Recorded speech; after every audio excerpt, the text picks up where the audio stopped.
semua jangan lupa untuk subscribe channel YouTube ini, like, komen sebanyak-banyaknya untuk kritikan dan saran jika ada kesalahan dalam video saya. Dan juga jangan lupa untuk share video ini sebanyak-banyaknya ke teman-teman kalian dan sosial media yang kalian punya. Now, let's start the video. Seperti yang teman-teman sudah baca pada judul video di bawah ini. Sebelum kita ke pembahasannya, sebelumnya saya mau memperkenalkan diri dulu kepada teman-teman semua. Perkenalkan, nama saya Nurani Fatul. Saya mahasiswa dari Universitas Muhammadiyah Gorontalo, Fakultas Ekonomi dan Ilmu Sosial, mengambil jurusan Administrasi Publik. Oke teman-teman, tidak perlu berlama-lama karena mengingat waktunya cuma beberapa menit saja. Jadi, saya akan menjelaskan beberapa materi yang telah saya pelajari di mata kuliah Bahasa Arab ini. Nah, jadi sebelum kita masuk ke materi intinya, apa itu bahasa Arab?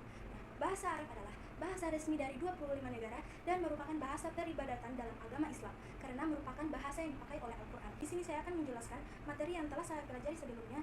Itu ada materi tentang fiil dan pembagiannya. Nah, apa itu fiil? Fiil adalah kata yang menunjukkan arti pekerjaan atau peristiwa yang terjadi pada suatu masa sekarang, masa lampau, atau masa yang akan terjadi.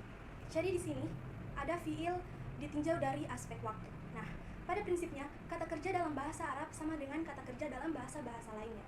Hanya saja, kata kerja dalam bahasa Arab sangat ketat dan terikat dengan unsur-unsur waktu atau tensis. Dalam pembagian fiil ini, dilihat dari 3 aspek waktu. Yang pertama itu, kata kerja bentuk lampau atau fiil madi.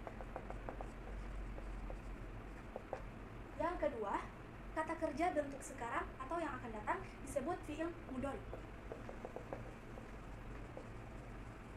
Nah, yang ketiga, kata kerja bentuk perintah atau disebut dengan fiil amar.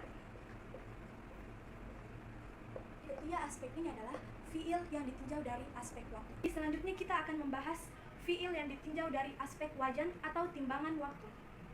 Apa itu wajan atau timbangan waktu? Adalah membandingkan huruf yang berharokat, huruf yang mati, dengan huruf yang mati pada huruf asal seperti fa, ain, dan lam. Saya akan memberikan contoh dari bentuk-bentuk wajan dan perubahannya. Contoh yang pertama itu dari wajan fi'il madi. Nah, fi'il madi tadi adalah kata kerja bentuk masa lampau. Nah, contoh kata kerja bentuk masa lampau misalnya telah menulis.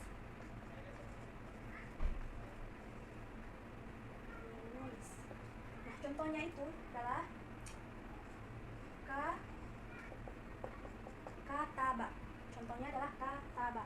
Timbangannya itu adalah fa'ala. Timbangannya adalah fa'ala. Berikutnya, contoh dari wajan fi'il mudhari. Nah, fi'il mudhari tadi adalah kata kerja bentuk yang sedang dilakukan atau yang akan datang.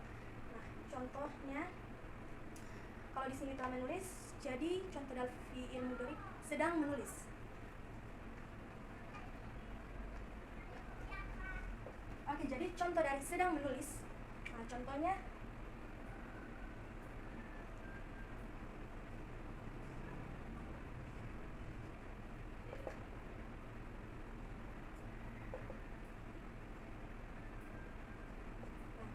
contohnya adalah yakubu. Timbangannya adalah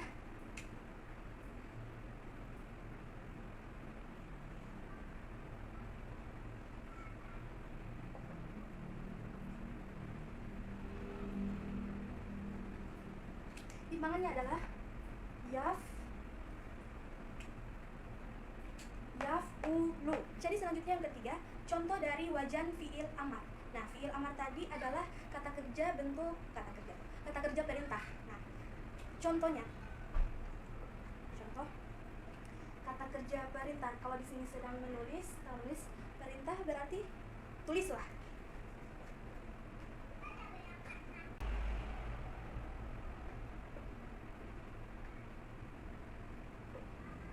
Contohnya uktub. Timbangannya juga uktub, tidak ada perubahan sama sekali.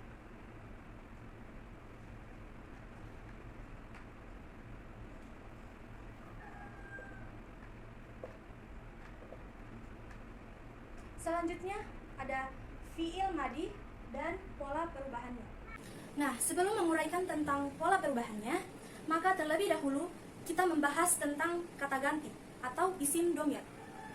Karena hal ini sangat berpengaruh kuat terhadap perubahan kata yang terjadi pada bentuk isim. Nah, isim ini adalah kata benda maupun fiil atau kata kerja yang dimasukinya. Isim domir adalah isim yang menunjukkan pada kata ganti orang yang berbicara, lawan bicara, maupun yang dibicarakan.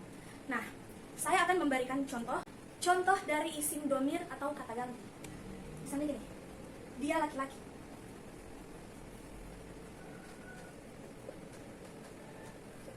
Dia laki-laki. Domarnya itu adalah huwa. Huwa. Nah, ini. Kalau di bahasa Indonesia itu untuk kata ganti orang begitu biasanya hanya terdapat satu jenis. Nah, kalau di bahasa Arab itu dia laki-laki, dia perempuan, dia lebih menyebutkan orang lebih dari satu, itu pasti berbeda. Nah, contoh kedua, mereka berdua laki-laki.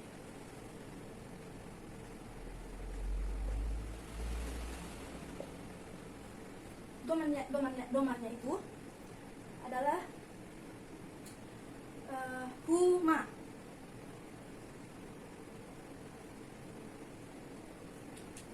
Itu berbeda. Contoh ketiga, mereka semua laki-laki.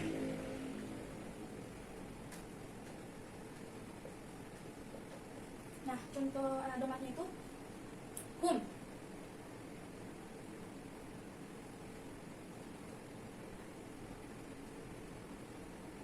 Nah, dari ketiga jenis ini terlihat perbedaannya ya. Kalau dia laki-laki huwa, mereka berdua laki-laki huma, mereka semua laki-laki hum. Sekarang saya akan menjelaskan perubahannya. Perubahan dari fiil madi, kata kerja bentuk lampau, dihubungkan dengan domir.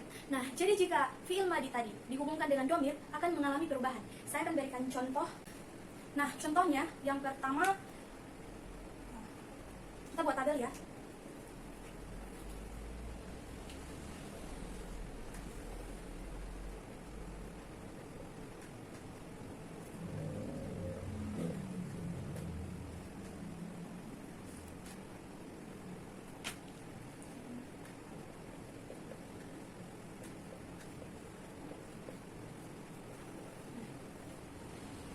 Ini yang pertama di sini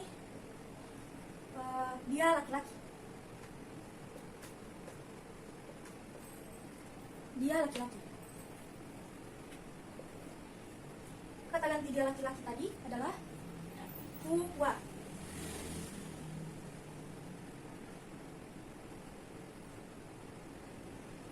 Nah, pola perubahannya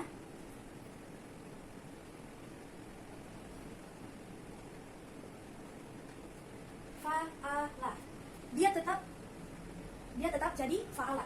Karena dia laki-laki, jadi pola perubahannya itu dia di sini tidak ada perubahan sama sekali, dia tetap jadi fa'ala. Contoh yang kedua, kalau di sini kan dia laki-laki, jadi contoh yang kedua itu mereka dua orang laki-laki.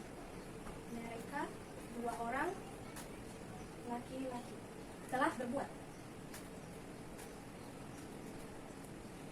Nah, kata ganti dari mereka dua orang tadi kita sudah jelaskan. Kalau kalau dua orang tadi itu kata gantinya jadi huma.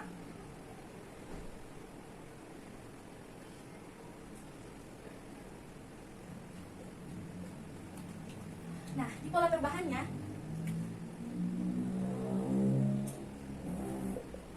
fa'ala ditambah alif. Jadi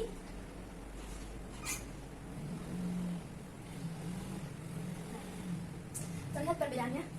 Kalau dia pertama dia laki-laki, kata gantinya adalah huwa. Pola perubahannya tidak ada perubahan. Fa'ala tetap fa'ala. Nah, contoh yang kedua ini adalah mereka dua orang laki-laki telah berbuat. Kata gantinya tadi, karena di sini dua orang, jadi kata gantinya berubah jadi huma. Pola perubahannya ada sini ada fa'ala ditambah alif. Kalau di atas tadi tidak ada tambahan apa-apa, di bawah ada tambahan alif. Jadi karena telah mengalami perubahan ini, jadi perubahannya jadi fa'ala. Ya, tidak teman-teman. Yang ketiga, mereka. Nah, kalau di sini mereka dua orang, yang ketiga, mereka laki-laki, berarti lebih dari 2.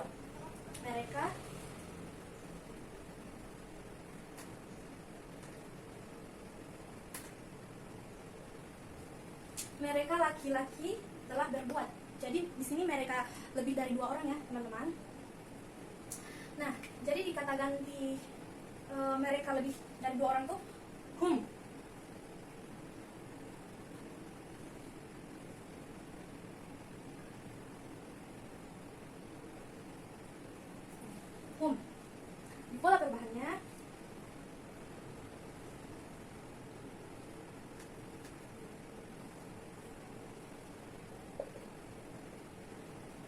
Di pola perubahannya itu fa'ala ditambah dengan waw dan alif. Jadi perubahannya jadi ini ketiga adalah contoh dari fi'il madi dan pola perubahannya. Perubahan kayak domir. Sebenarnya masih banyak contoh lagi, cuman cukup 3 ini saja yang saya jelaskan untuk mempersingkat waktu.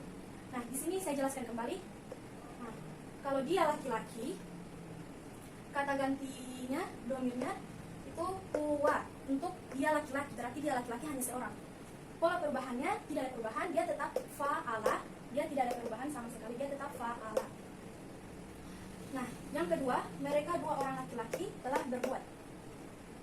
Kata ganti mereka 2 orang ini adalah huma. Beda ya, untuk 1 orang laki-laki dan 2 orang. Itu kata gantinya huma. Nah, di pola perubahannya ini ada fa'ala ditambah alif. Beda ya teman-teman. Jadi fa'ala ditambah alif, perubahannya jadi fa'ala. Yang ketiga, mereka laki-laki telah berbuat. Nah, ini karena mereka di sini lebih dari 2 orang, jadi kata gantinya jadi hum. Beda sama yang 1 orang dan 2 orang. Kata gantinya jadi hum. Nah, di pola perubahannya juga berbeda. Pola perubahannya fa'ala ditambah waw dan alif. Berbeda kan dari dia laki-laki, mereka 2 orang perempuan, dan mereka laki-laki fa'ala ditambah dengan waw dan alif. Jadi fa'alu. Perubahannya jadi seperti ini. Fa'alu. Di waw itu dia ada tanda mati. Oke teman-teman, itu dia materi bahasa Arab yang telah saya pelajari sebelumnya. Jadi tadi materinya itu saya membahas tentang fiil dan pembagiannya, juga fiil madi dan pola perubahannya. Jadi jika ada yang salah dari penjelasan saya tadi, mohon dimaafkan karena saya juga hanya manusia biasa, tidak luput dari salah, dan juga saya juga mahasiswa yang baru belajar. Oke teman-teman, terima kasih yang telah menonton video saya sampai dengan selesai. Jangan lupa untuk like dan komen jika ada kritikan dan saran, dan juga jangan lupa untuk share ke teman-teman dan ke sosial media yang kalian punya. Saya mohon pamit. Assalamualaikum warahmatullahi wabarakatuh.